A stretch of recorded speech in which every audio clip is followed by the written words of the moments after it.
Assalamualaikum warahmatullahi wabarakatuh. Ini kita hanya bisa bertemu lewat Google Classroom saja, sehingga saya hanya sebentar untuk menyampaikan Pepsi Pen Calculation yang kita gunakan untuk menentukan jarak antar sapot.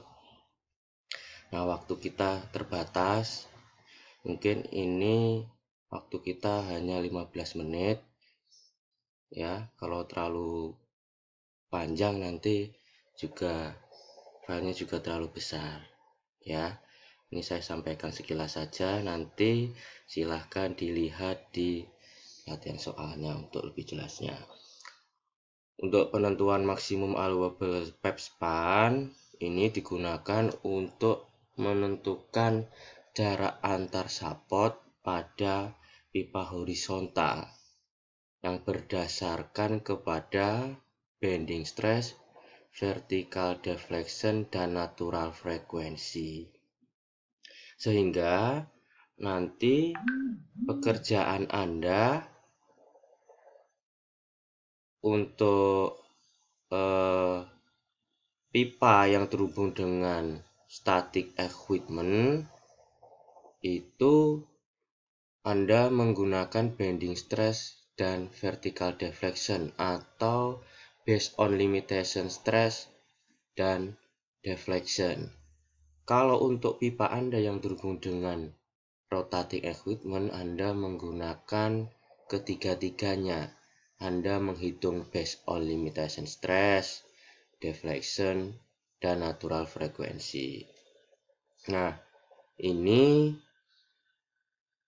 untuk span limitation yang sudah saya bicarakan tadi, berdasarkan formula 3.1 sampai 3.4, ini mengakomodasi untuk allowable span pipa yang terhubung dengan static equipment. Nah, bisa Anda lihat di sini 3.1 sampai 3.2 ini diperuntukkan untuk asumsi pipa strike pipe beam untuk simply support at bottom end. Nah, Anda bisa lihat di 3.1 dan 3.2.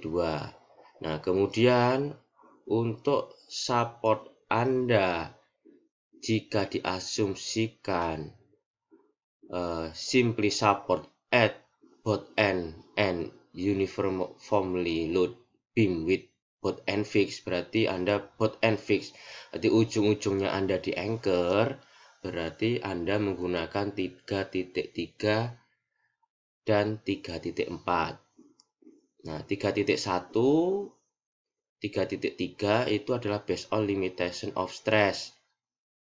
3.2 dan 3.4 itu based on limitation of deflection. Semuanya ini outputnya nanti adalah satuannya adalah imperial. Sehingga nanti gambar Anda tolong disesuaikan dengan formula ini. Ya, Anda sesuaikan dengan formula ini. Sehingga nanti diharapkan hasil Anda lebih akurat. Nah, kemudian kita bisa lihat di keterangan di halaman 35 ini, untuk L adalah allowable pipe span. Berarti ini kurang. Seharusnya maksimum allowable pipe span. Berarti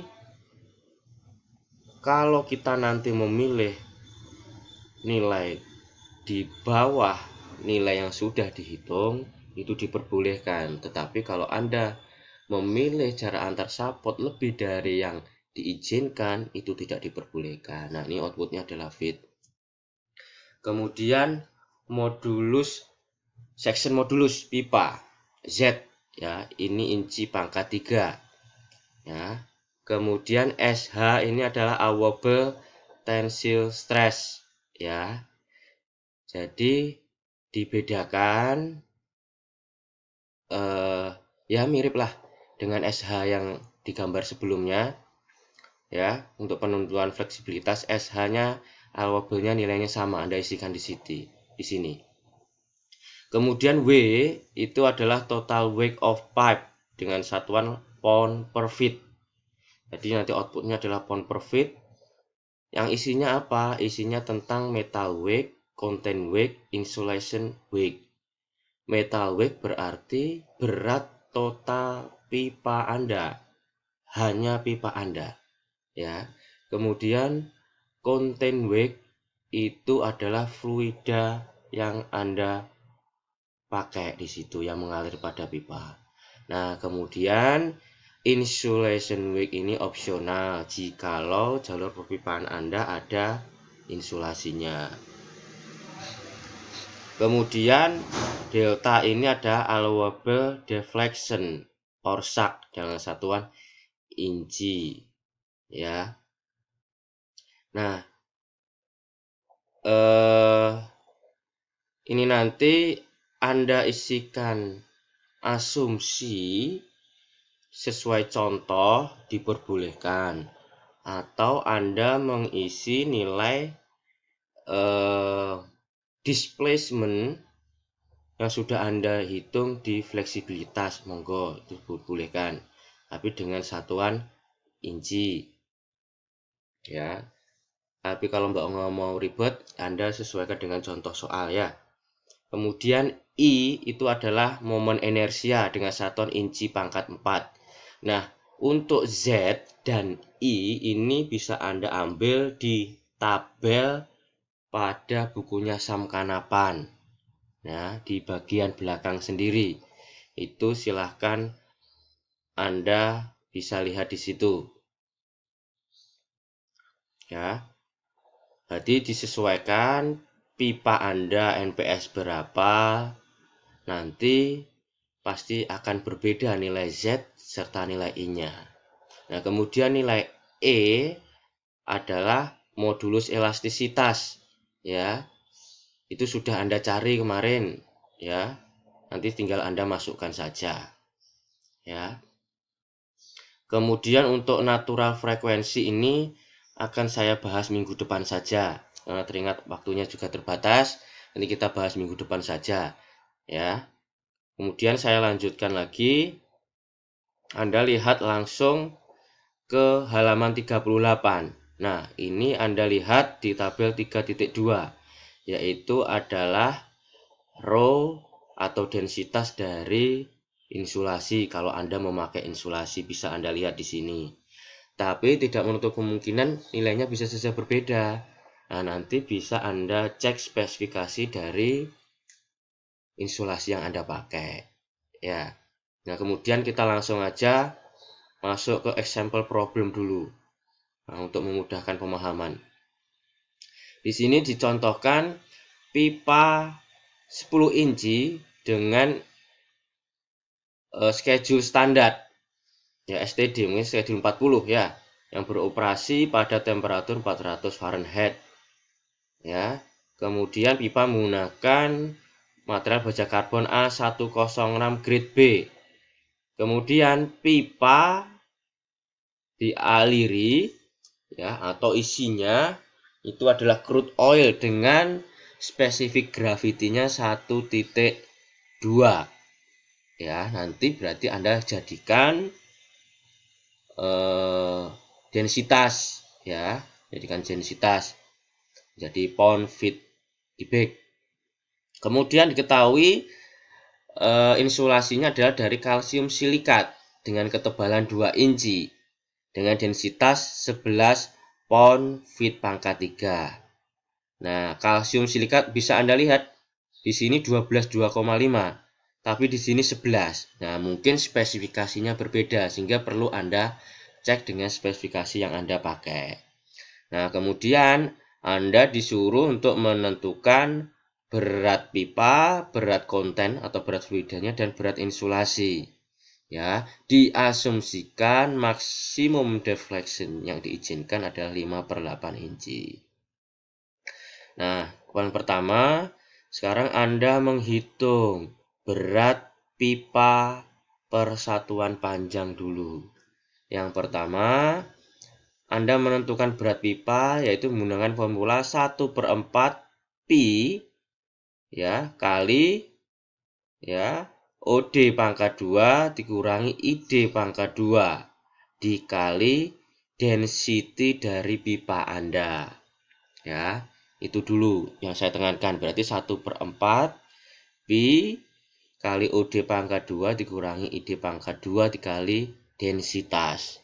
Kemudian Anda lihat di bawah 1/4 Pi, kemudian Anda kali OD-nya berapa? Yaitu 10,75 pangkat 2 dikurangi 10,02 pangkat 2 dikali 0,283. 0,283 ini adalah rho dari pipa karbon steel.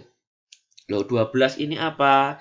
12 ini untuk menjadikan pound per in menjadi pound per feet. Sehingga langsung Anda kalikan 12.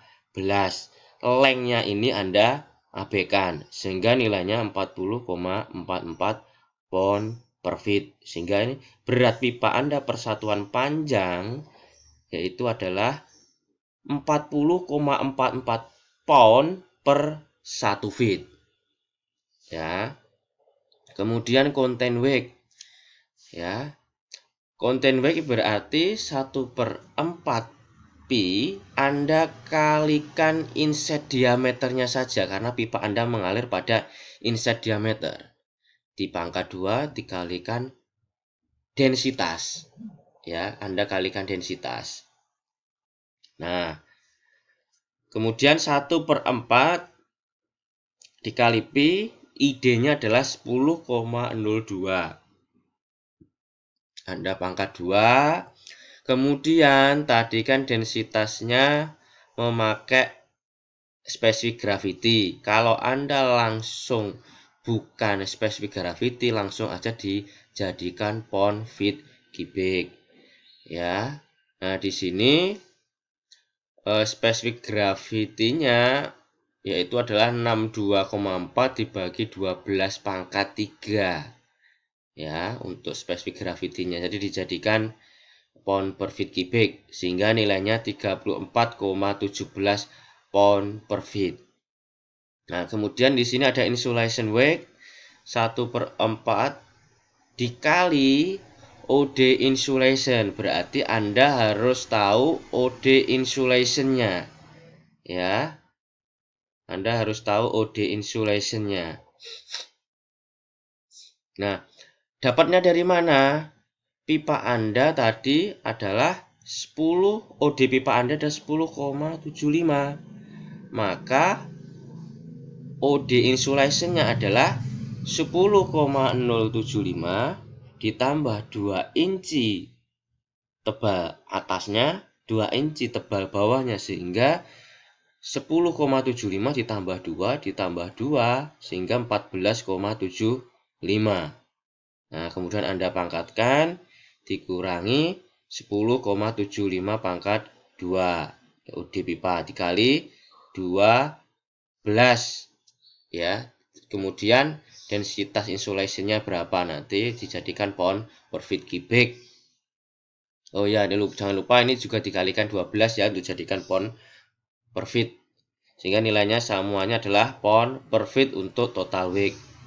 Nah, total weight-nya ini Anda total semuanya dengan simbol W. Ya, sehingga nilainya 80,73 pound per feet. Nah, kemudian Anda hitung berdasarkan 3.3 dan 3.4. Tergantung Anda pakai 3.1 atau 3.2.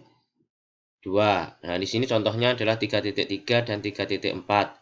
Nanti semuanya Anda asumsikan 3.3 dan 3.4. Ya. Nah, Anda sudah cari section modulus, kemudian Anda sudah cari SH, Anda masukkan di sini. Ya, sehingga di sini nilainya 58,2 feet. Ya. Kemudian untuk limitation deflection diasumsikan tadi 5/8, sehingga Anda masukkan di formula 3.4, sehingga nilainya 39,7. Nah, dari keduanya ini, mana yang lebih kecil itu yang Anda pilih jadi pipe span. Ya, gitu dulu ya. Nah, nanti kita lanjutkan kembali.